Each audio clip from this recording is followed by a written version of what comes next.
नमस्कार विद्यार्थी मित्रांनो, ज्ञानज्योती एज्युकेशनमध्ये तुमचं स्वागत आहे. मित्रांनो, राज्यसेवेचा निकाल लागलेला आहे आणि राज्यसेवेचा निकाल लागल्यानंतर आता सगळ्यांना क्लिअर झालेलं आहे की आपण मुख्य परीक्षा देत आहोत का आपल्याला परत परीक्षेला पूर्व परीक्षेची तयारी करावी लागेल. आणि त्यामुळे सगळ्या मुलांचा डेफिनेटली एक क्लिअर पाथ डिसाइडेड असेल. तरी पण भरपूर मित्रांच्या मनामध्ये एक शंका असेल की आता येणाऱ्या वर्षामध्ये मी राज्यसेवा करू, कंबाईन करू की दुसरं काही करू. कारण की राज्यसेवेमध्ये एक मोठा बदल यावेळेस राज्यसेवा ही ऑब्जेक्टिव्ह पासून डिस्क्रिप्टिव्हला गेलेली आहे आणि पूर्णपणे हा पॅटर्न आपण म्हणू चेंज झालेला आहे. पूर्णपणे म्हणजे मुख्य परीक्षेमध्ये हा पॅटर्न चेंज झालेला आहे आणि त्यामुळे डेफिनेटली खूप सारे मित्र संभ्रमात असतील की काय केलं पाहिजे. आणि त्यामुळे हा जो व्हिडिओ आहे हा व्हिडिओ तुम्हाला एक क्लिअर पाथ देण्यासाठी बनवत आहे.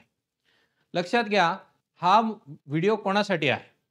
ज्यांना शंका आहे की राज्यसेवा करायची का कंबाईन करायची या कन्फ्युजन मध्ये असणाऱ्या मुलांसाठी हा व्हिडिओ आहे. असे मुलं जे म्हणतात की आम्हाला फिक्स आहे की आम्ही डिस्क्रिप्टिव्ह पॅटर्नने राज्यसेवा करतोय, त्यांनी बिलकुल हा व्हिडिओ पाहायचा नाही. असे मुलं जे बिलकुल क्लिअर आहे की सर आम्ही कंबाईनच करणार आहे, असे मुलं ही डेफिनेटली हा व्हिडिओ बघायचा नाही. ज्यांना कन्फ्युजन आहे त्यांनीच फक्त साधारणपणे या व्हिडिओमध्ये आपला वेळ इन्व्हेस्ट करायचा आहे आणि आपली पाथ कशी असली पाहिजे त्याच्यासाठी या व्हिडिओतनं क्लिअरिटी घ्यायची आहे. म्हणून आजचा व्हिडिओ आपला आहे की MPSC 2025 मध्ये मी राज्यसेवा करायची आहे का कंबाईन करायची आहे, हा क्वेश्चनला आपण आन्सर देणार आहे. लक्षात घ्या, या क्वेश्चनला आन्सर देत असताना मी तुम्हाला या व्हिडिओ थ्रू एक क्लिअर पाथ किंवा क्लिअर जर्नी तुम्हाला आणणार आहे आणि त्यामुळे तुम्ही थोडंसं काळजीपूर्वक या व्हिडिओला समजा. मी जे सांगतो आहे, जे त्याच्या मागचं तात्पर्य मी ड्रॉ करत आहे त्याला तुम्ही थोडक्यात लक्षात घ्या आणि आपला निर्णय घेण्यासाठी तुम्ही मोकळे व्हा. ठीक आहे. आता सर्वात प्रथम लक्षात घ्यायचं आहे की आपल्या या व्हिडिओमध्ये कोणकोणते मुद्दे कव्हर करणार आहे. सर्वात पहिला मुद्दा म्हणजे 2025 च्या परीक्षामध्ये यश म्हणजे काय, हा सर्वात पहिले मुद्दा मी क्लिअर करणार आहे. दुसरा, राज्यसेवा आणि कंबाईन यामध्ये सिलेबस मध्ये काय समानता आहे, यांच्या सिलेबस मध्ये अभ्यासामध्ये काय फरक आहे, हा दुसरा पॉइंट मी कव्हर करणार आहे.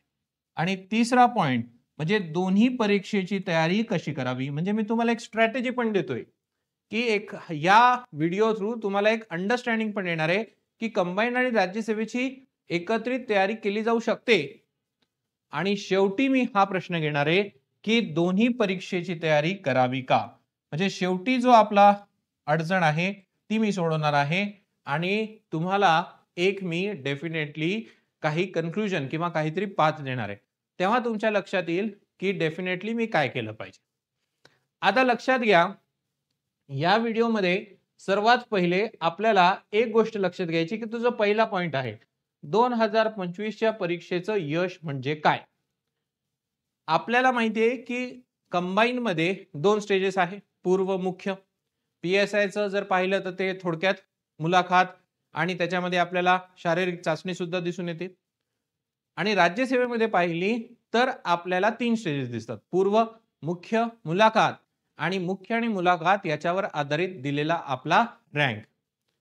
तर 2025 मध्ये यश म्हणजे काय की शेवटी जी PDF येईल 2026 मध्ये, जी शेवटी यादी दिलं मुलांचं सिलेक्ट होण्यासाठी, ते म्हणजे यश.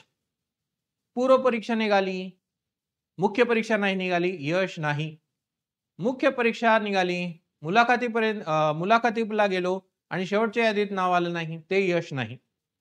यश म्हणजे शेवटी तुमचं जे नाव यादीत येईल त्याला आपण यश म्हणू. त्याच्यासाठी आपल्याला हे विजन क्लिअर पाहिजे की माझं यश म्हणजे शेवटच्या यादीमध्ये माझं असलेलं नाव. नुसतं पूर्व परीक्षा पास होऊन काहीही होत नाही मित्रांनो. नुसतं मुख्य परीक्षाला जाऊन काहीही होत नाही. मुलाखतीला गेलेलो आहे आणि मुलाखतीमध्ये अनुत्तीर्ण झालंय, शेवटी परत पूर्व द्यावी लागते. 5 रुपयाचं सर्टिफिकेटही देत नाही. म्हणून सर्वात पहिले एक गोष्टीला अंडरलाईन करून घ्या की यश म्हणजे शेवटच्या यादीमध्ये माझं नाव. काहीतरी मला इच्छुक किंवा त्याच्या आसपास एखादी पोस्ट मी घेऊन माझं आयुष्य सिक्युअर करतो, त्यालाच आपण काय म्हणूया, त्यालाच आपण यश म्हणूया. तर हे एक विजन क्लिअर झालंय की मला शेवटी सिलेक्ट व्हायचं आहे.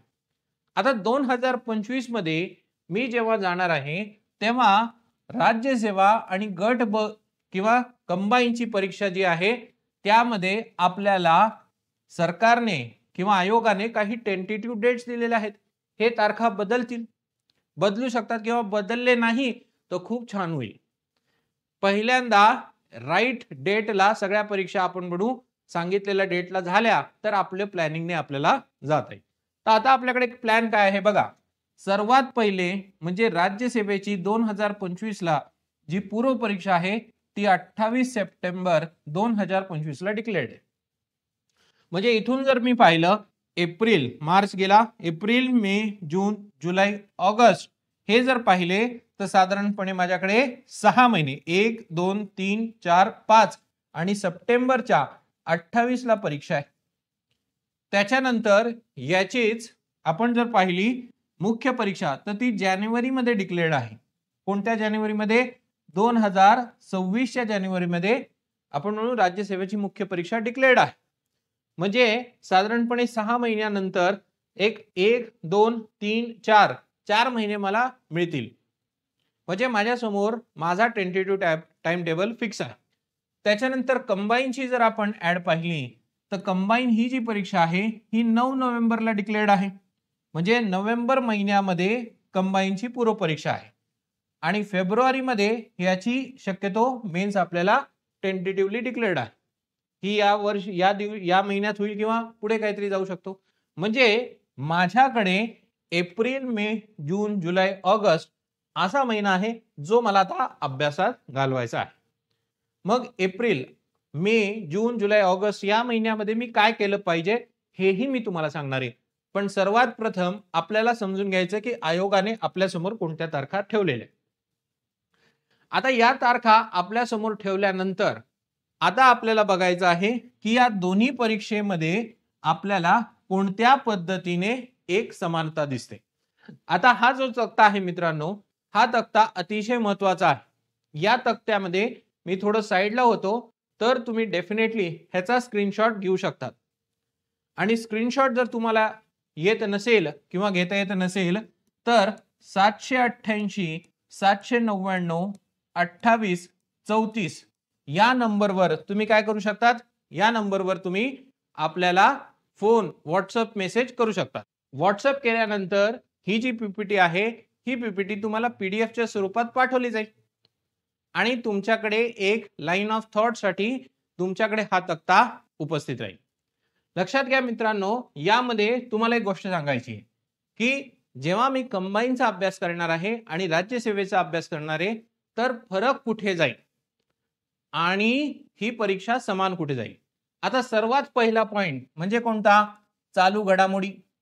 या चालू घडामोडीमध्ये जर आपण पाहिलं तर जगाचे, भारताचे, महाराष्ट्राचे आपल्याला चालू घडामोडी समजायचे आणि राष्ट्रीय आंतरराष्ट्रीय महत्वाच्या चालू घडामोडी सुद्धा आपल्याला राज्यसेवेसाठी म्हणायचे. उजव्या हाताला मी सगळे राज्यसेवेच्या संदर्भामध्ये लिहिलेलं आहे आणि डाव्या हाताच्या कॉलम मध्ये मी कंबाईन बद्दल सांगतो. म्हणजे पहिला मुद्दा जो आहे तो म्हणजे चालू घडामोडी. हा एमपीएससी स्टेट सर्व्हिसेस साठी, राज्यसेवेसाठी आणि कंबाईनसाठी कॉमन पॉइंट आहे. हा बिलकुल याच्यामध्ये फरक नाही. जे मुद्दे मी राज्यसेवेसाठी प्रिपेअर करून जाणार आहे तेच कंबाईनसाठी मी करून जाणार आहे. फक्त थोडेसे प्राधान्य बदलतात पण सेम पुस्तकं, सेम डेटा वाचून जाणार आहे. म्हणजे इथे ही परीक्षा पहिल्यांदा कॉमन जाते. त्याच्यानंतर इतिहासाचा जर मी विचार केला तर संयुक्त कंबाईन मध्ये मला आधुनिक भारताचा इतिहास आणि महाराष्ट्राचा इतिहास वाचायचा आहे पूर्व परीक्षेसाठी. आणि मी जेव्हा राज्यसेवेचा विचार करतो तेव्हा मला भारताचा इतिहास मला वाचावा लागतो. त्याच्यानंतर प्राचीन इतिहास, मध्ययुगीन इतिहास आणि थोडक्यात महाराष्ट्राचा इतिहास सुद्धा वाचावा लागतो. म्हणजे भारत आणि महाराष्ट्र हा सेम जातो पण प्राचीन आणि मध्ययुगीन हा जो पॉइंट आहे हा थोडासा वेगळा मला करावा लागतो. म्हणजे इतिहासामध्ये 2 मुद्द्यांमध्ये राज्यसेवा वेगळी जाते. त्याच्यानंतर पुढचा मुद्दा येतो भूगोल. तर महाराष्ट्राचा आणि भारताचा भूगोल आपल्याला इथे प्रिपेअर करावा लागतो आणि राज्यसेवेमध्ये महाराष्ट्राचा भारताचाही करावा लागतो, त्याचबरोबर जगाचा सुद्धा भूगोल तयार करावा लागतो. म्हणजे राज्यसेवा जगाच्या भूगोलमध्ये थोडासा अतिरिक्तपणे आपल्याला अभ्यास करता किंवा करावा लागेल. त्याच्यानंतर पुढे जर आपण पाहिलं तर राज्यशास्त्र, तर जे पॉलिटी आपण संयुक्त परीक्षेसाठी वापरतो तेच पॉलिटी राज्यसेवेसाठी तसंच आपल्याला वाचावं लागतं. थोडंसं पंचायत राज इथे आपल्याला महाराष्ट्राच्या संदर्भामध्ये वाचावा लागतो आणि तो इथेही वाचावा लागेल, कारण मुख्य परीक्षेमध्ये कुठे ना कुठे त्याचा प्रभाव येणार आहे. त्याच्यानंतर आपण अर्थव्यवस्था किंवा अर्थशास्त्राचा जर आपण विचार केला तर जो अभ्यासक्रम तुम्ही संयुक्त परीक्षा कंबाईनसाठी करणार तो सेम आपल्याला राज्यसेवेसाठी करायचा आहे. याच्यामध्ये पॉइंट 1 चाही फरक नाही. सेम गोष्टी आपल्याला सेम पुस्तक सेम डेटा आपल्याला घेऊन वाचायचा आहे. उलट राज्यसेवेसाठी जास्त प्रिपेअर करतो. त्याच्यानंतर पर्यावरण म्हटलं तर संयुक्त परीक्षेसाठी आणि राज्यसेवेसाठी सुद्धा आपल्याला प्रिपेअर करता येईल. कुठेतरी भूगोलात ते विचारलं जाईल. सामान्य विज्ञान जनरल सायन्स म्हटल्यानंतर कंबाईनसाठी आणि राज्यसेवेसाठी 90% सेम आहे. किती? 90%. मग तो 10%चा फरक काहीतरी वेगळा करतायत का मुलं? नाही, फक्त अनालिसिस मध्ये 90% सेम आहे, पण पुस्तकात सेम आहे, टॉपिक सेम आहे, सेम अप्रोच आहे. मला सांगा की राज्यसेवेच्या पूर्व परीक्षेला जात असताना कंबाईनचे सुद्धा PYQ बघून जात आहेत मुलं. त्यामुळे जनरल सायन्स हा टॉपिक सुद्धा सेम आहे. त्याच्यानंतर आपल्याला सगळ्यांना माहिती आहे, कारण मी अपेक्षा करतो की हे व्हिडिओ जुने मुलं बघत असतील, तर GS1 मध्ये हे सगळे विषय येतात आणि CSATचा जो पेपर आहे GS2 तिथे आपल्याला काय दिसून येतं? मॅथ्स, रिझनिंग दिसून येतं. संयुक्त किंवा कंबाईन मध्ये आपल्याला सेम पेपर मध्ये विचारले जाणार आहे आणि सेम टॉपिक आपण राज्यसेवेला सुद्धा वाचणार आहे. अंकगणित, तर्कशुद्ध, संख्यात्मक सगळे उदाहरणं आपल्याला वाचायची आहे. आणि राज्यसेवेमध्ये एक्स्ट्रा जो पॉइंट आहे तो म्हणजे उतारे मला करावे लागतात, जे मला कंबाईनच्या परीक्षेमध्ये दिसत नाही. याचा अर्थ जर मी तुम्हाला सांगितला तर प्राचीन, मध्ययुगीन, जगाचा भूगोल आणि उतारे हे 4 मुद्दे जर आपण पाहिले तर राज्यसेवेसाठी एक्स्ट्रा वाचले जातात आणि कंबाईनसाठी वाचले जात नाही. मग पूर्व परीक्षेमध्ये मला कंबाईन आणि राज्यसेवेमध्ये फरक करायचा आहे का? नाही. राज्यसेवेची तयारी केली तर कंबाईनची परीक्षा सोपीच जाणार आहे मित्रांनो. आणि त्यामुळे दोघांचा एकत्रितपणे पूर्व परीक्षेचा अभ्यास आपल्याला करता येतो. त्याच्यानंतर पूर्व परीक्षेचा अनालिसिस बघितल्यानंतर मी जेव्हा कंबाईनची मेन्स बघतो, त्या कंबाईनच्या मेन्स मध्ये पहिला पेपर आहे इंग्रजी आणि मराठी. हा मला सेपरेटली प्रिपेअर करावा लागेल. 50-50 प्रश्न संख्या असणारा हा जो पेपर आहे, ज्याला आपण इंग्लिश आणि मराठी म्हणतो, तो मुख्य परीक्षेचा भाग आहे. राज्यसेवेची जेव्हा मी एक गोष्ट करतो तेव्हा राज्यसेवेमध्ये आता हे क्वालिफाईंग पेपर आहे, पण ते लेखनाचे आहेत. म्हणजे मेन्स मध्ये इथे फरक जाईल. आणि कंबाईनचा जो पूर्व परीक्षेचा अभ्यास केला आहे तोच मुख्य परीक्षेला आपल्याला घेऊन जायचा आहे. 100 प्रश्न संख्या 200 मार्काला घेऊन आपल्याला काय करायचं आहे? आपल्याला हा पेपर प्रिपेअर करायचा आहे. आणि ही अशा पद्धतीने वस्तुनिष्ठ पद्धतीने आपल्याला कंबाईनची परीक्षा ऑब्जेक्टिव्हली द्यायची आहे. आता आपण जर पाहिला तर राज्यसेवा जो पूर्ण मुख्य परीक्षेमध्ये बदललेला आहे त्याच्यामध्ये एकूण 9 पेपर आहे, जे 1750 मार्काला आपण लिहिणार आहोत. म्हणजे कंबाईन मध्ये आपण ऑब्जेक्टिव्ह आणि राज्यसेवेमध्ये डिस्क्रिप्टिव्ह पद्धतीने आपण काय करणार आहेत? अपियर करणार आहे. म्हणजे मुख्य परीक्षेचा प्रवाह या दोघांचा टोटली डिफरंट जाईल. आता पूर्व परीक्षेची जी कंबाईनची तयारी तुम्ही केलेली आहे ती मुख्य परीक्षेमध्ये सगळीच्या सगळी तयारी या विषयाची होत आहे. म्हणजे मुख्य परीक्षेमध्ये सेपरेट जे करावं लागेल ते मराठी आणि इंग्रजी. आणि राज्यसेवेची जी मुख्य पेपर आहेत ते बदललेले आहेत, ते संपूर्णतः वेगळ्या पद्धतीने प्रिपेअर करावे लागतील. अशा पद्धतीने पूर्व आणि मुख्य परीक्षेमध्ये हा मी फरक आखून तुम्हाला दिलेला आहे. हा जो तक्ता मी तुमच्या समोर दिलेला आहे, हा तक्ता अतिशय महत्वपूर्ण आहे, कारण हा तुम्हाला डिफरन्स सांगतोय की कुठे एक्झॅक्टली माझ्या परीक्षा डिफरंट होत आहे. आता सर्वात प्रथम आपण एक गोष्ट लक्षात घ्यायची आहे की आपण राज्यसेवा आणि कंबाईन या दोन्ही परीक्षेची तयारी एकत्रित कशी करावी. आता करता येते का, या प्रश्नाचं उत्तर आहे हो, करता येते. इथून जर तुम्ही सुरुवात केली तर डेफिनेटली ती करता येते. मग कशी ते मी तुम्हाला सांगतोय. बघा, साधारणपणे एप्रिल, मे, जून, जुलै हा जो महिना आहे, हे जे आपण म्हणू, हे जे 6 महिने आपल्याला मिळत आहे, आणि सप्टेंबर महिना जिथे 28 तारखेला ही परीक्षा घेण्यासाठी योजना केलेली आहे सरकार, त्याच्या आधी हे सगळेच्या सगळे महिने आपल्याला काय कशासाठी वापरता येतील, जे सब्जेक्ट संयुक्त किंवा कंबाईन आणि राज्यसेवेचे कॉमन पॉइंट्स आहेत, हे सगळेच्या सगळे इथे प्रिपेअर करता येईल. उदाहरणार्थ इतिहास, उदाहरणार्थ इतिहास, उदाहरणार्थ भूगोल, उदाहरणार्थ सायन्स, उदाहरणार्थ राज्यशास्त्र पॉलिटी, उदाहरणार्थ मॅथ्स.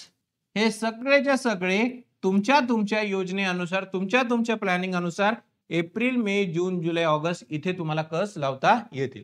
नाही तर सगळं कॉम्प्लिकेटेड सांगण्यापेक्षा राज्यसेवेची पूर्व परीक्षेची एकदम कॉम्प्रिहेन्सिव्ह तयारी करा.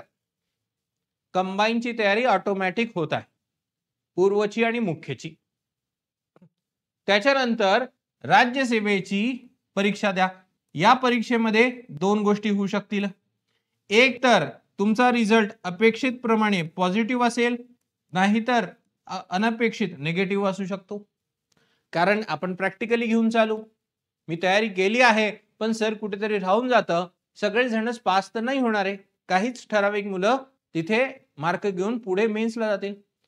जर तुमचा रिझल्ट निगेटिव्ह आला तर निगेटिव्ह आल्यानंतर तुमची तयारी वाया जाणार नाही, कारण लगेच तुमची 2-3 महिन्यानंतर काय आहे, 9 नोव्हेंबरला कंबाईन आहे.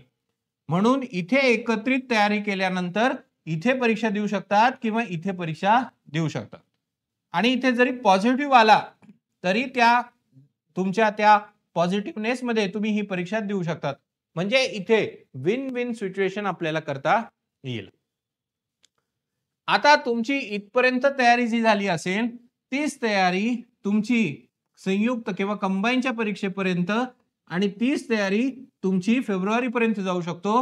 आणि इथे जर फक्त तुम्ही कंबाईनला जर जात असाल, एलिजिबल होत असाल, तर इथे तुम्हाला इंग्लिश आणि मराठी या विषयांची तयारी करावी लागेल.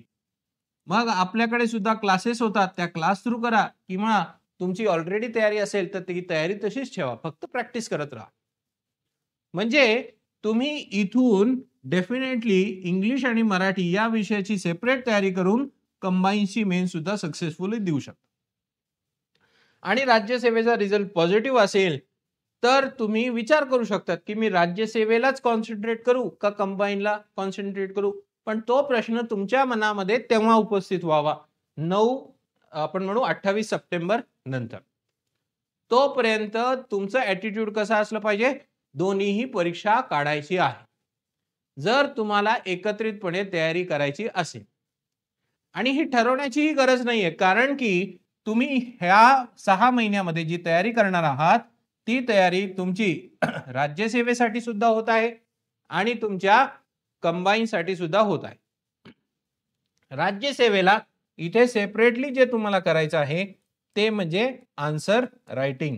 आणि या आन्सर रायटिंग साठी तुम्ही स्वतः करू शकतात, किंवा एवढी संडे टू संडे आपल्याकडे प्रोग्राम चालणार आहे, त्याच्या थ्रू तुमचं मूल्यांकन करून तुम्ही तयारी करू शकता.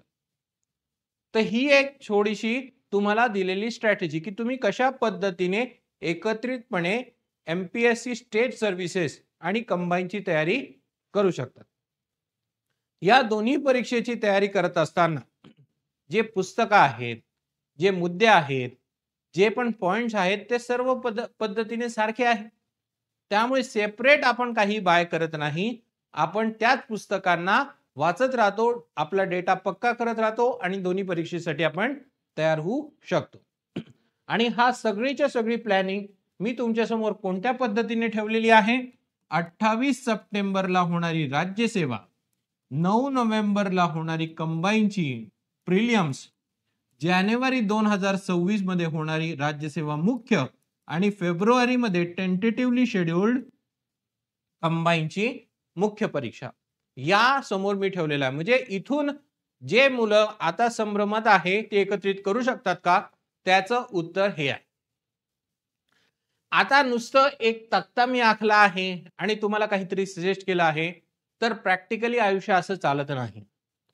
म्हणून जरीही किती ते कटू असलं तरी पण मी तुमच्या समोर काही मुद्दे ठेवणार आहे आणि या मुद्द्यातून मी तुम्हाला क्लिअर विजन देतो. कारण की सर्वात महत्वाचं, तुम्ही कंबाईन करा, तुम्ही राज्यसेवा करा, आपल्या मुलांना सर्वात प्रथम शासकीय सेवा मिळणं हे एम असलं पाहिजे.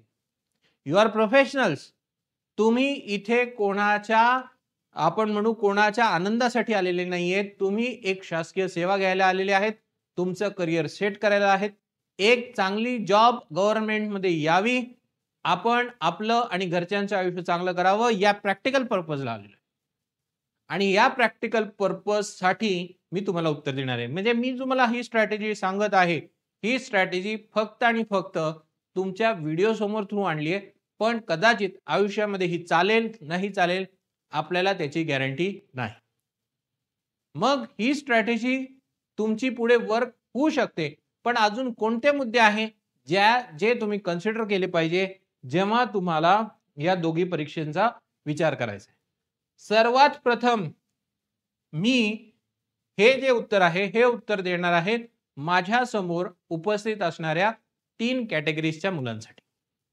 3 प्रकारचे मुलं मी कन्सिडर करतोय. मी आशा करतो की हा व्हिडिओ तेच ऐकताय जे भरपूर 3, 4, 5 वर्ष झाले तयारी करत आहे आणि ते तयारी शासकीय सेवा न घेता जो तयारीला ते आपण म्हणू जो जोर ते लावतायत ते कोणत्या मानसिक अवस्थेतनं जात आहेत याची जाणीव सगळ्यांना आहे.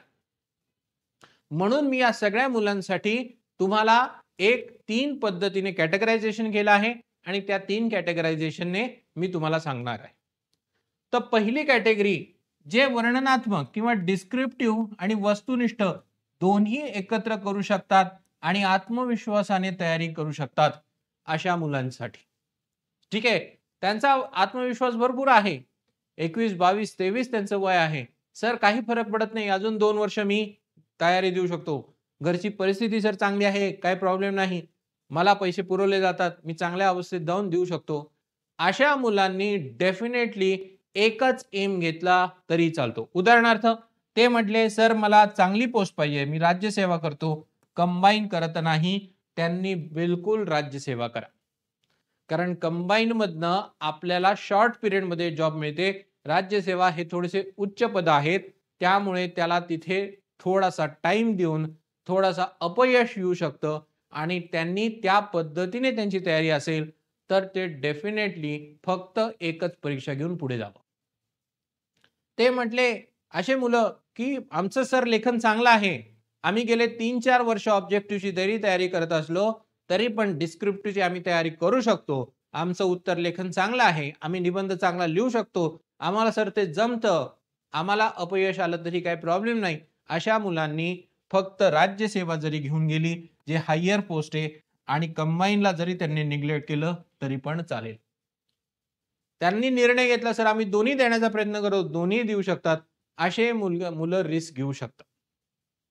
असे मुलं डेफिनेटली राज्यसेवेची फक्त तयारी करून पुढे जाऊ शकतात. हा क्लिअर पाथ त्यांनी लक्षात ठेवायचा. त्याच्यानंतर दुसऱ्या कॅटेगरीचे मुलं, ठीक आहे, जे फक्त वस्तुनिष्ठ पद्धतीने अभ्यास केलेला आहे आणि लवकर त्यांना पद मिळायचं आहे, अशा मुलांनी नवीन पॅटर्न मधली राज्यसेवा अजिबात करायची नाही. त्यांनी हातच लावायचा नाही. कारण की या डिस्क्रिप्टिव्ह पॅटर्न मधनं कोणत्या पद्धतीने उत्तर लेखन चेक होईल याचा अंदाज अजून आपल्याला नाही. पहिल्यांदा होणारी ही परीक्षा आहे. त्यांनी ऑब्जेक्टिव्हचा अभ्यास केला, सर आमचा खूप चांगला होल्ड आहे आणि आम्हाला पोस्ट हवी आहे सर, मग त्यांनी बिलकुल राज्यसेवेचा विचार करायचा नाहीये आणि कंबाईनला लागायचे. कारण ज्या न्यूज येत आहेत कंबाईनची सुद्धा खूप सुंदर ऍड येणार आहे आणि कंबाईन मधल्या ज्या पोस्ट आहेत त्याही फार सुंदर आहेत, त्याही शासकीय सेवा आहेत, त्याही आपण म्हणू मानापानाच्या त्या पोस्ट आहेत. त्याला तुम्ही डेफिनेटली जर तुम्ही अचीव्ह केलं तर तुमचा सत्कार होणार आहे, तुम्ही डेफिनेटली यशस्वी ठरणार आहात. आणि त्यांनी पहिल्यांदा एक पोस्ट ऑब्जेक्टिव्ह पॅटर्नने म्हणजे कंबाईनला काढून घ्यायचे. लक्षात घ्या, आपला पहिला मुद्दा यश म्हणजे फक्त पूर्व परीक्षा नाही, शेवटच्या यादीमध्ये असणारं तुमचं नाव आहे. अशा मुलांनी बिलकुल आणि बिलकुल काय करायचं आहे, ऑब्जेक्टिव्ह पॅटर्नच्या मुलांनी कंबाईनचाच अभ्यास करायचा आहे, राज्यसेवेचा अभ्यास करायचा नाही. डिस्क्रिप्टिव्ह पॅटर्नने द्यायचं नाही. परीक्षा द्यायची न द्यायची ती तुमची मर्जी, पण शेवटी उद्देश माझा काय आहे की तुम्हाला शेवटच्या यादीमध्ये पीडीएफ मध्ये तुमचं नाव असणं गरजेचं आहे. आणि त्याच्यानंतर ज्यांना वयाची अडचण आहे, सरकारी नोकरीची तातडीची गरज आहे, 4-5 वर्षापासून ते मुलं अभ्यास करत आहे आणि सर आता फक्त आमचा लास्ट चान्स आहे, वयाने नाही सर, मानसिकतेने, आर्थिकतेने, या सगळ्या अडचणी आहे. या सगळ्या अडचणीमध्ये बाबांनो तुम्ही कंबाईन करायची आहे, परत राज्यसेवा करायची नाही. राज्यसेवा करण्यासाठी फक्त काही फ्यू सर्कमस्टन्सेस, कंडिशन आहेत, त्यातच तुम्ही करा. सर आम्हाला उत्तर लेखन जमत नाही, कारण मी ज्या शाळेतनं शिकलो आहोत तसेच भरपूर मुलं शिकले असतील. शाळेमध्ये आपलं जे शिक्षण पद्धती आहे त्यामध्ये आपल्याला घडवण्यात जो त्यांचा वाटा आहे त्याच्यामुळे सुद्धा आपल्याला कदाचित उत्तर लेखन जमलं नसेल. त्यामुळे असे मुलं ज्यांचं वय 30+ आहे, त्यांना बाकीच्या गोष्टी सुद्धा टेन्शन आहे, सर मला नोकरी करावी लागते आणि मग नोकरी करूनच मला पोस्ट काढायची आहे, तर डेफिनेटली कंबाईन करा. सर माझ्याकडे 1-1.5 वर्ष एवढा कालावधी नाही, तर कंबाईन करा. सर मी ऑब्जेक्टिव्ह मध्ये तयारी केलेली आहे, माझे नोट्स तसे तयार आहेत, कंबाईन करा. कंबाईनला कॉन्सन्ट्रेट करा. चांगली ऍड आहे, पोस्ट घेऊन घ्या, पोस्ट निघाल्यानंतर शासकीय सेवेमध्ये बसा. मग त्याच्या पुढे तुम्ही काय करणार ते सांगण्यासाठी माझा तुमच्यावर हक्क नाही, पण तोपर्यंत तुम्हाला काय करणं किंवा काय केलं पाहिजे हे सांगण्याचा हक्क मी मात्र ठेवतो. याचा अर्थ तुम्हाला लक्षात येईल की आपण जेव्हा राज्यसेवा आणि कंबाईन या परीक्षेसाठी आपल्याला जर तयारी करायची असेल तर आपण आपल्या कंडिशन ओळखूनच काय करायची आहे, आपली तयारी करायची आहे. लक्षात घ्या, तुमच्याकडे जर इच्छा तुम्हाला राज्यसेवेतनं काढायची आहे पण तशा कंडिशन्स नाहीत तर कंबाईनला गेलेलं कधी पण प्रॅक्टिकल आहे. मग त्याच्यासाठी तुम्ही जर कुठेतरी कमी पडत असाल तर तुम्ही कोणाची तरी मदत घेऊन तयारी करा. टेस्ट सिरीज घ्या, तुम्ही नोट्स वापरा. एखादा विषय कच्चा आहे तर त्याला पुस्तक अथवा नोट्स काय वापरायचं त्याचा निर्णय घ्या. कारण 3, 4, 5 वर्ष जर तुम्ही तयारी करत असाल तर मला असं समजतं की तुम्हाला अंदाज आहे काय करायचं आहे आणि काय नाही. मी तुम्हाला सांगत नाही बसणार पॉलिटीसाठी काय वाचायचं आणि ह्याच्या तुमच्या इंग्रजी आणि मराठी प्रिपेअरला काय वाचायचं. बाजारात कोणते नोट्स आहे, कोणता क्लास बेस्ट आहे तुम्हाला चांगलं माहित आहे. चालू घडामोडीसाठी कोणतं पुस्तक वापरायचंय, you know all those stuff. फक्त डिसिजन घ्या. लक्षात घ्या, शासकीय सेवा ही शासकीय आहे, ती कमी जास्त नाही. तुम्ही यशस्वी कमी जास्त नसतात, फक्त यशस्वी असतात किंवा अयशस्वी, आणि त्यामुळे तुम्ही त्या पद्धतीने निर्णय घ्या. आता जर आतापर्यंत तुम्हाला माझ्या सांगण्याचं तात्पर्य समजलं असेल आणि तुम्हाला तयारीसाठी मदत हवी असेल तर लक्षात घ्या, आपण एक बॅच लॉन्च केलेली आहे आणि त्या बॅचचं नाव आहे ध्येय. ही जी बॅच आहे ही राज्यसेवा पूर्व परीक्षा आणि मुख्य परीक्षेसाठी तयारीत बॅच आहे. राज्यसेवेची पूर्व परीक्षेसाठी जरी तुम्हाला इथे ऍडमिशन पाहिजे असेल तरी तुम्हाला मिळेल.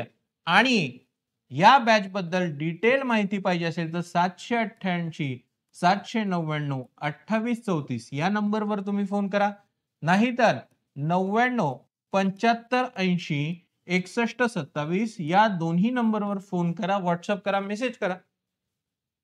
या बॅच मध्ये पूर्ण कॉम्प्रिहेन्सिव्ह पद्धतीने प्रिलियम शिकवले जाईल, जी तुमची कंबाईनला सुद्धा हेल्प करेल. कारण मी सांगितलं मुद्दे काही ठराविकच वेगळे आहेत आणि उलट राज्यसेवेला मुद्दे जास्त आपण अभ्यास करतो.